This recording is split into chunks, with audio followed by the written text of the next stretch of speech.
Friends, Kiyansh किचनमध्ये तुमचं खूप खूप स्वागत.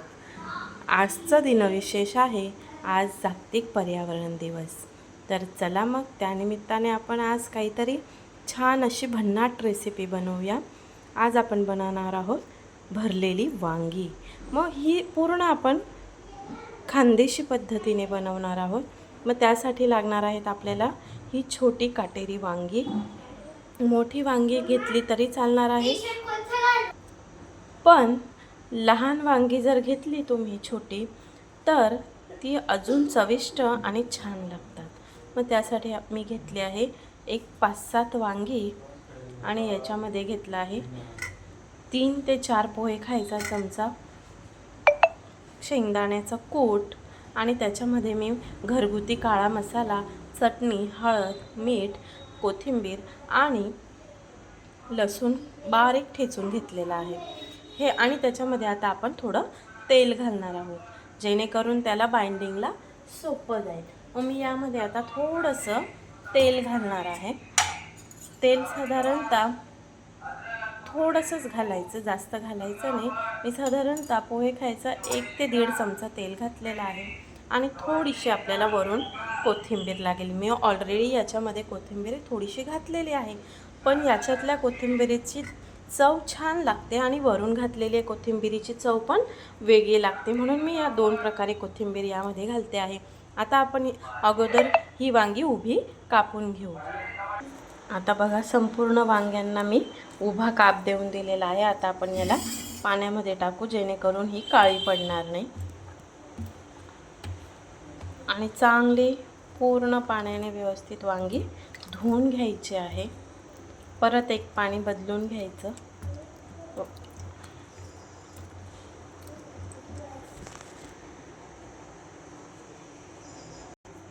आता मी स्वच्छ वांगी धुवून घेतलेली आहे. आता याच्यामध्ये आपल्याला सर्वात अगोदर मसाला भरण्या अगोदर आपल्याला याच्यामध्ये मीठ भरायचं आहे.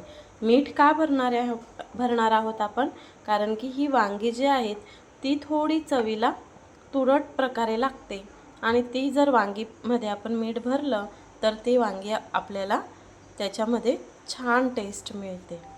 मग बघा, मी याला सर्व वांग्यांना मीठ लावून घेणार आहे. आता मी सगळ्या वांग्यांमध्ये मीठ भरलेलं आहे. आता आपण याच्यामध्ये हा मसाला भरून घेऊ. आधी हा मसाला आपण मिक्स करून घेऊ.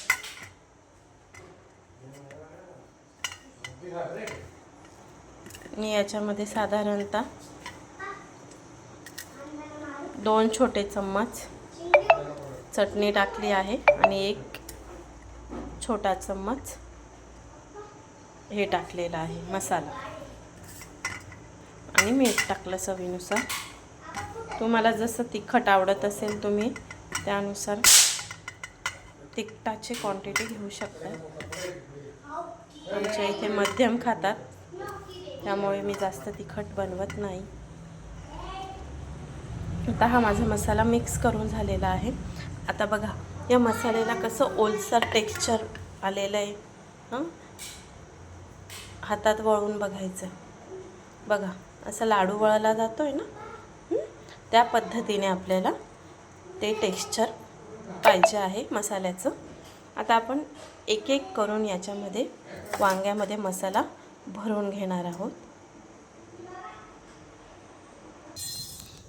पहा, आता मी सर्व वांग्यांमध्ये मसाला भरून घेतलेला आहे. आता आपला एवढा मसाला उरलेला आहे. मग मी आता हा उरलेला मसाला भाजीवरतीच वांग्यांवरती टाकून देईल. मला तेवढा मसाला पुरून जाईल. जर तुमच्याकडून मसाला उरला असेल, मसाला तुमच्याकडून जास्त झाला असेल, तर टेन्शन घ्यायचं नाही. हा मसाला तुम्ही 2-3 दिवस फ्रीजमध्ये डब्यामध्ये ठेवू शकतात, जर लसूण घातलेला असेल तर. जर तुम्हाला जर वेळ नसेल, चालू जर भाजी बनवायची असेल, तर तुम्ही हा मसाला अगोदर बनवून ठेवू शकतात.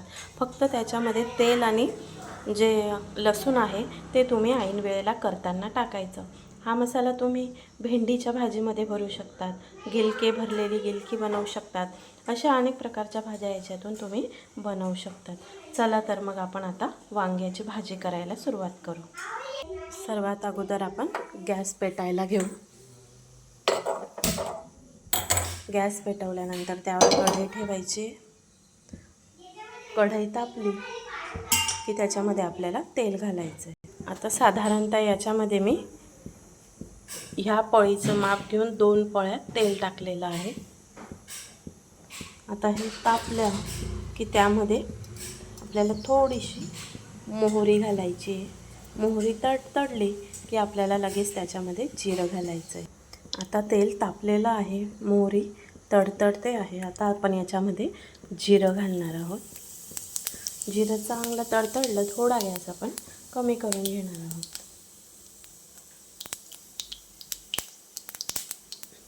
गॅस कमी झाला की त्याच्यामध्ये आपण ही वांगी एक एक सोडणार आहोत.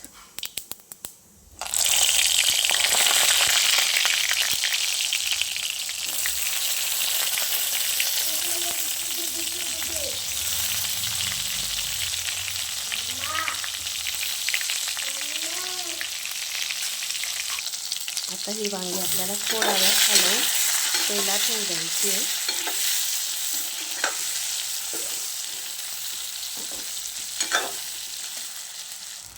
थोडासा गोल्डन रंग येत नाही वांग्यांना तोपर्यंत आपल्याला यांना खालीवर करत राहायचं आहे, हलवत राहायचं आहे, जेणेकरून ती चिकटणार नाही कढईला आणि जळणार नाही.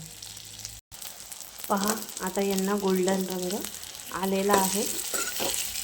आता आपण याच्यामध्ये तो उरलेला मसाला घालणार आहोत.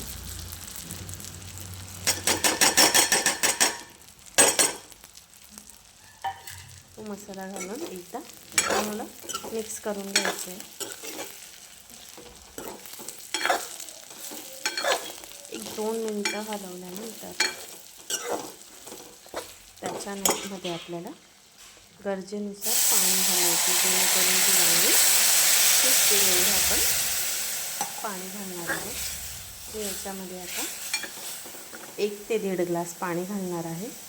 पहा, आता मी याच्यामध्ये 1.5 ग्लास पाणी घातलं आहे. तुम्हाला जसं घट्ट पातळ जसं वांग्याची भाजी पाहिजे तर त्याप्रमाणे तुम्ही पाणी घालू शकता. आता बघा, भाजीला उकळी आलेली आहे. आता आपण काय करणार आहोत, याच्यामध्ये आपण अगोदर मीठ घातलेलं आहे, पण आपण थोडं पाणी वाढवलं, त्यामुळे आपण थोडंसं चिमूटभर याच्यामध्ये मीठ टाकणार आहोत. तुम्ही तुमच्या चवीनुसार मीठ टाकू शकता. आता याच्यावर झाकण ठेवायचं आहे आणि गॅस मंद आचेवर ठेवायचा आणि मग 15 ते 20 मिनटं जोपर्यंत वांगी शिजत नाही तोपर्यंत आपल्याला वांगी शिजवून घ्यायची आहेत. पहा, आता वांगे आपण चेक करून घेऊ शिजलेत की नाही. वांगी आता छान शिजत आली आहे. थोडीशी ती कच्ची वाटत आहे आणि थोडा घट्ट रस्सा आहे, म्हणून मी थोडं याच्यात परत पाणी घालते. अगदी थोडं पाणी घातलं आहे मी आणि याला अजून एकदा झाकून देऊ.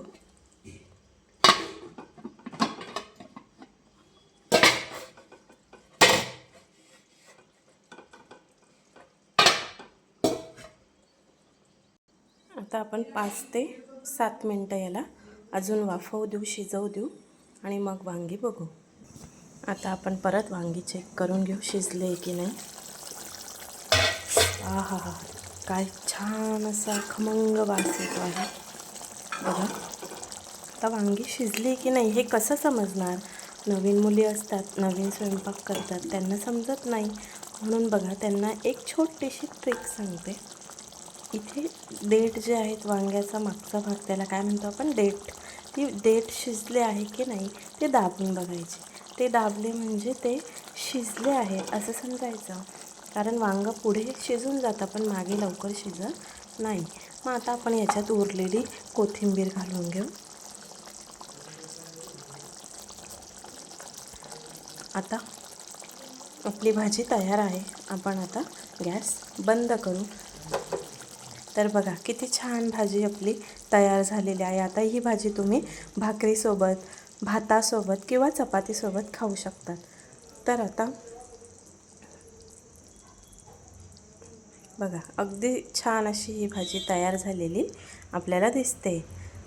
तर कशी वाटली माझी रेसिपी तर माझ्या चॅनलला लाईक करा आणि सबस्क्राईब करा. बाय.